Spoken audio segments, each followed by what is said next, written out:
네, 윤석열, 김건희 대통령 부부 청탁금지법 위반 대국민 사과가 먼저입니다.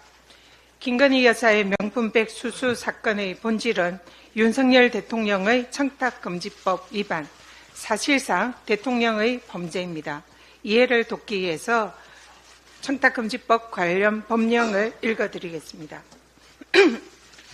청탁금지법 제8조에 따르면 공직자와 배우자는 직무 관련 여부 등 그 명목에 관계없이 1회 100만 원을 초과하는 금품을 받아서는 안 됩니다.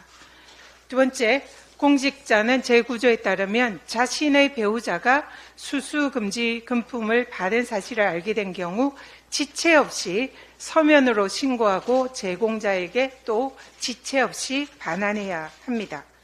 공직자의 이런 신고와 인도는 감사원이나 수사기관, 국민권익위원회에 할 수 있습니다. 여기 어디에도 대통령실 창고는 관련 규정에 없습니다. 벌칙입니다.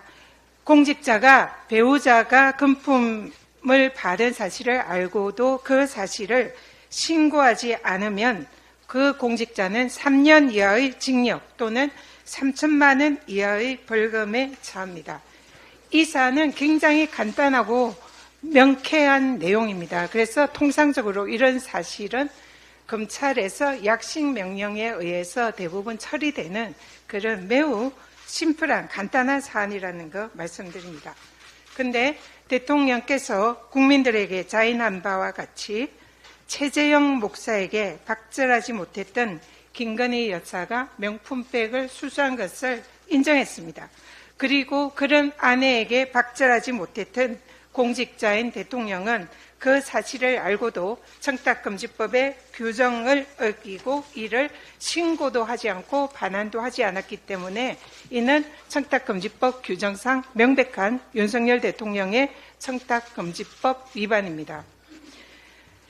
관련법에 따르면 다음 PPT 보이시죠? 청탁금지법에 따르면 직무 관련성이 있으면 일체의 금품 수수가 금지됩니다.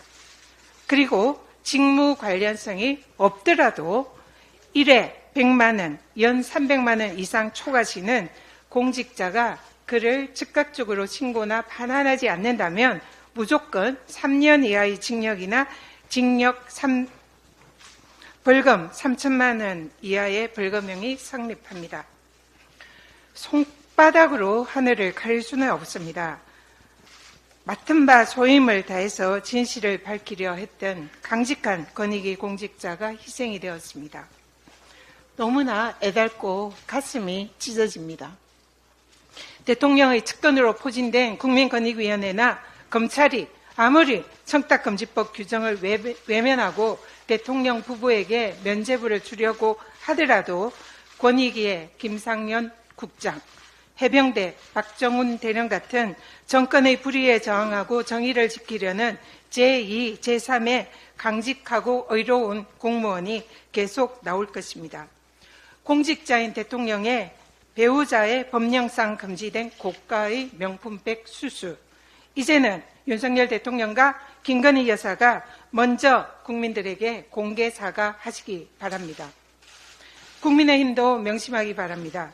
국민의힘이 지켜야 할 것은 김건희 여사가 아니라 강직하게 자신의 소임을 다하려다 희생된 권익위의 김 국장입니다. 또한 오늘도 묵묵히 자기 소임에 최선을 다하는 공직자들과 하루하루 땀 흘려 힘겹게 살아가고 있는 우리 국민들입니다.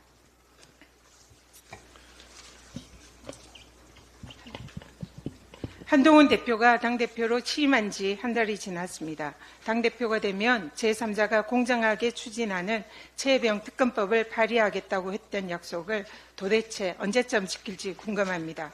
최혜병 특검법을 공수처 수사 종결과 무관하게 발의하겠다고도 했습니다.